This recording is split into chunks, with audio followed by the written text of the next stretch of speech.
André Adoul, Dieu et mes sous. Deuxième partie. Dieu le premier servi. Paragraphe 8. Le vrai propriétaire.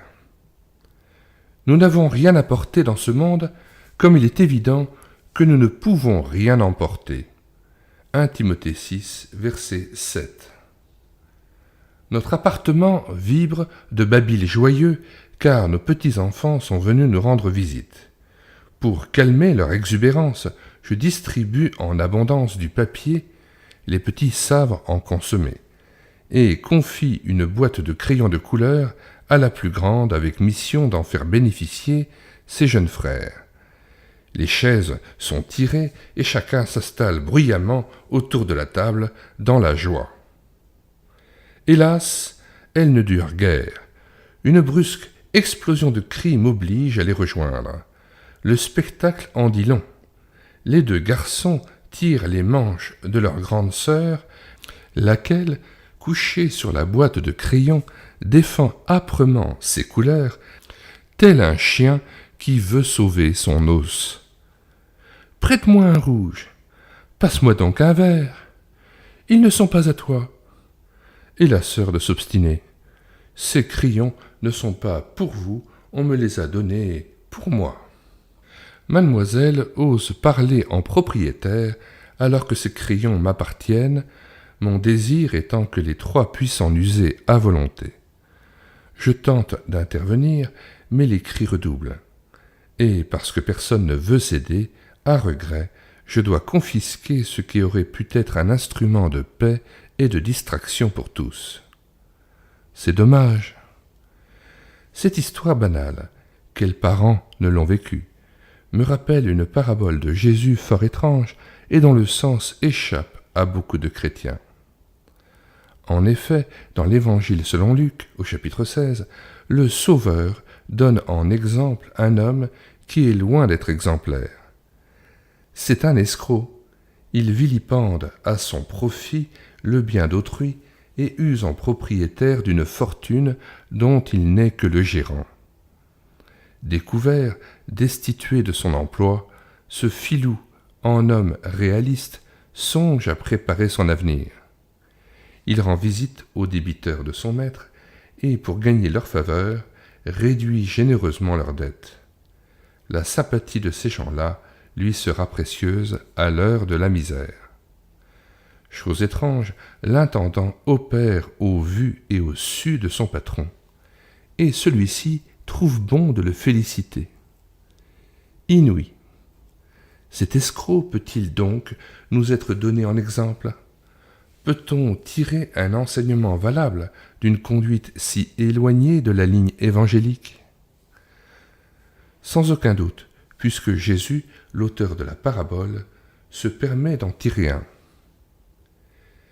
Et moi, je vous dis, faites-vous des amis avec les richesses injustes, pour qu'ils vous reçoivent dans les tabernacles éternels quand elles vous feront défaut. Verset 9. Et d'abord, de quelle richesse s'agit-il? Des biens temporels, sans aucun doute, puisque ces richesses nous feront défaut. L'heure sonnera inexorablement où je serai dépossédé de tout. Le dicton a raison qui déclare: les chemises des morts n'ont pas de poche, ce que confirment en plusieurs endroits les Écritures. Nu je suis sorti du sein de ma mère, et nu je retournerai dans le sein de la terre. Job 1, verset 21. Quand un homme s'enrichit, il n'emporte rien en mourant. Sa fortune ne descend pas à sa suite. Psaume 49, versets 17 et 18. Comme il est sorti du sein maternel, il s'en retourne nu comme il était venu. Ecclésiaste 5, verset 14. Nous n'avons rien à porter dans ce monde, et il est évident que nous ne pouvons rien emporter. 1 Timothée 6, verset 7. Que faut-il entendre par ce terme de richesse? Tout ce qui constitue mon patrimoine et que je défends parfois âprement comme étant ma propriété, mes biens de toutes sortes, à savoir mon argent, mon compte en banque, ma maison, mes champs, mon foyer, ma voiture, mais aussi mes talents, mon temps et les forces dont je dispose. Autant de trésors dont je dois faire bon usage. Mais alors, pourquoi Jésus qualifie-t-il mes richesses d'injustes? 3 explications peuvent être retenues, la troisième étant la bonne qui éclaire la parabole. 1. Injuste parce que injustement acquise. Les biens que je possède ne seraient-ils pas peu ou prou le salaire d'une tâche négligée, le résultat d'une réclame trompeuse, le produit d'un travail mal rétribué, le fruit d'un bénéfice illicite? Il est si facile d'être malhonnête dans ces déclarations de revenus, par exemple. Les bonnes affaires dont nous tirons gloire sont-elles toujours irréprochables? L'argent que je manipule ne devrait-il pas parfois me brûler les mains? Et puisque je ne pourrai jamais prouver que mes biens sont 100% à moi, ma juste propriété, je consentirai sans réticence à m'en dessaisir d'une partie pour soulager quelque misère. J'accepterai aussi, sans trop me lamenter, d'être de loin en loin victime d'un vol ou d'une injustice qui me coûte un peu d'argent. 2. Injuste encore parce que injustement réparti. Pourquoi M. Durand est-il encombré d'un énorme magot tandis que son voisin Dupont végète et reste pauvre malgré son ardeur au travail? Pourquoi Pierre a-t-il hérité d'une immense fortune alors que Paul n'a jamais reçu des siens le moindre sou vaillant?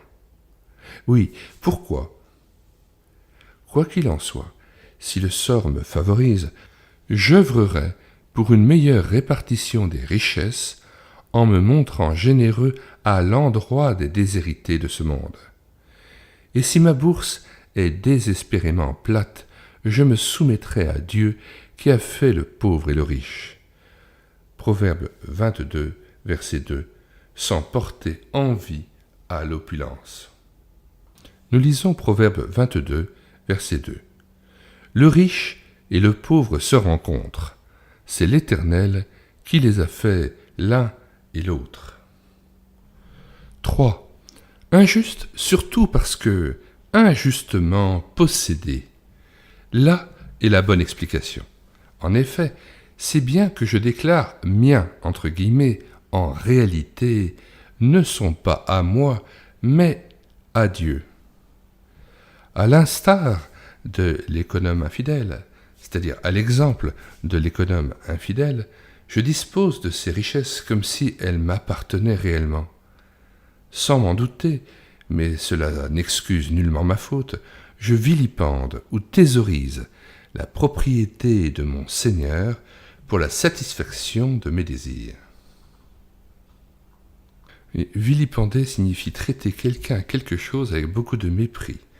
Synonyme attaquer, bafouer, décrier, dénigrer, discréditer. Et surtout, déprécier quelqu'un ou quelque chose.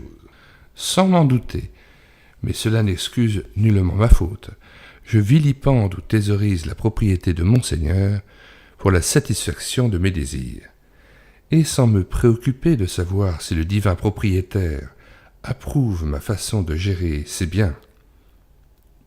Or, que dit la Bible au sujet de mes prétendues richesses? C'est de toi que viennent la richesse et la gloire. 1 Chroniques 29, 12. Tout vient de toi, et c'est de ta main que vient ce que nous te donnons. 1 Chroniques 29, verset 14. L'argent est à moi, et l'or est à moi, oracle de l'Éternel des armées. Agée, chapitre 2, verset 8. Tout est de lui, par lui et pour lui. Romains 11, verset 36. Qu'as-tu que tu n'aies reçu? 1 Corinthiens 4, 7. Ces quelques citations, il y en a d'autres, ne devraient-elles pas me convaincre? Oui, ce que je possède appartient à Dieu, et je n'en dispose que pour un temps, selon qu'il en a décidé. Note 1. La troisième explication fournit plus haut éclaire la parabole. Le maître riche, c'est Dieu qui possède toutes choses. L'intendant, c'est moi qui suis tenté d'user des biens reçus d'en haut, hors du contrôle divin. Les endettés sont les pécheurs incapables de régler leur immense dette, le péché que seul le Christ peut remettre entièrement. Fin de la lecture de la note et retour au texte. Oui, ce que je possède appartient à Dieu, et je n'en dispose que pour un temps, selon qu'il en a décidé. La preuve, il peut m'en dépouiller quand et comme il l'entend. Pour lui, liquider mon avoir est si vite fait. Une inondation, un incendie, un voleur, une dévaluation, en tout cas la mort, et tout m'est enlevé. Puisque mes richesses viendront un jour à me manquer, puisque sonnera inexorablement l'heure où je serai appelé à rendre compte de l'emploi des biens reçus durant ma courte vie, il est sage que j'imite le gérant de la parabole et songe non à l'avenir, demain aura soin de lui-même, mais à l'éternité. J'examinerai donc, sans indulgence, et à la lumière du Saint-Esprit, la façon dont j'ai usé jusqu'ici de mes richesses. L'homme, je le sais, reste persuadé que l'argent, fruit de son labeur, est bien à lui. Il n'a donc à personne de compte à rendre, surtout pas à Dieu. Erreur profonde. Garde-toi de dire en ton cœur, ma force et la vigueur de ma main m'ont acquis ces richesses. C'est l'Éternel qui te donne de la force pour les acquérir. Il laisse l'homme maître de s'en nourrir. Deutéronome 8, versets 17-18, Ecclésiaste 5, verset 18.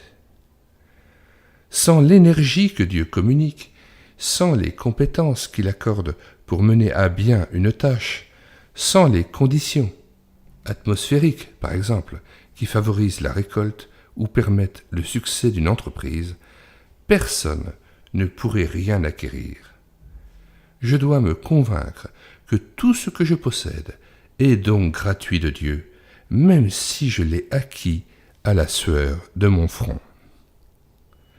Et puisque je reconnais en Dieu le propriétaire de toutes choses, j'accepte aussi le fait qu'il peut enrichir et appauvrir qui il veut. Proverbe 22, verset 2. Il dispose de toute richesse et les distribue selon sa sagesse. Qui lui contestera ce pouvoir? Qui l'accusera d'injustice s'il comble Paul et donne peu à Pierre? Cette apparente inégalité est intentionnelle. Le Seigneur s'attend à ce que Paul se montre généreux à l'égard de Pierre, et son but est de rapprocher Pierre de Paul. L'Écriture ne dit-elle pas « Recommande aux riches qu'ils fassent le bien, qu'ils soient riches en bonnes œuvres, qu'ils aient de la libéralité, de la générosité, et qu'ils s'amassent ainsi un beau et solide trésor pour l'avenir. » 1 Timothée 6, versets 17-18. C'est pourquoi grande est l'irritation du Seigneur lorsque le riche se montre égoïste et ferme son cœur et sa bourse à l'indigent. La Bible ne manque pas de le rappeler. Jacques 5, versets 1 à 6, que nous lisons. À vous maintenant, riches, pleurez et gémissez à cause des malheurs qui viendront sur vous. Vos richesses sont pourries, et vos vêtements sont rongés par les teignes. Votre or et votre argent sont rouillés, et leur rouille s'élèvera en témoignage contre vous et dévorera vos chairs comme un feu. Vous avez amassé des trésors dans les derniers jours. Voici le salaire des ouvriers qui ont moissonné vos champs et dont vous les avez frustrés, cris, et les cris des moissonneurs sont parvenus jusqu'aux oreilles du Seigneur des armées. Vous avez vécu sur la terre dans les voluptés et dans les délices. Vous avez rassasié vos cœurs au jour du carnage. Vous avez condamné, vous avez tué le juste, qui ne vous a pas résisté. Question 1. Ai-je réellement compris et accepté que tout ce que je possède est en réalité propriété de Dieu? 2. Ne devrais-je pas laisser le Saint-Esprit examiner ma façon de gérer mon argent? Mon temps et mes dons lui sont-ils consacrés? 3.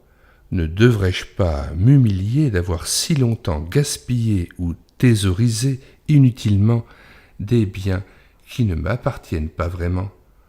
En tout cas, je veux bénir le Seigneur qui a pourvu fidèlement à mes besoins. Thésauriser signifie amasser de l'argent pour le garder sans le faire circuler ni le placer. Synonyme: capitaliser, économiser, épargner. Amasser de l'argent de manière à se constituer un trésor.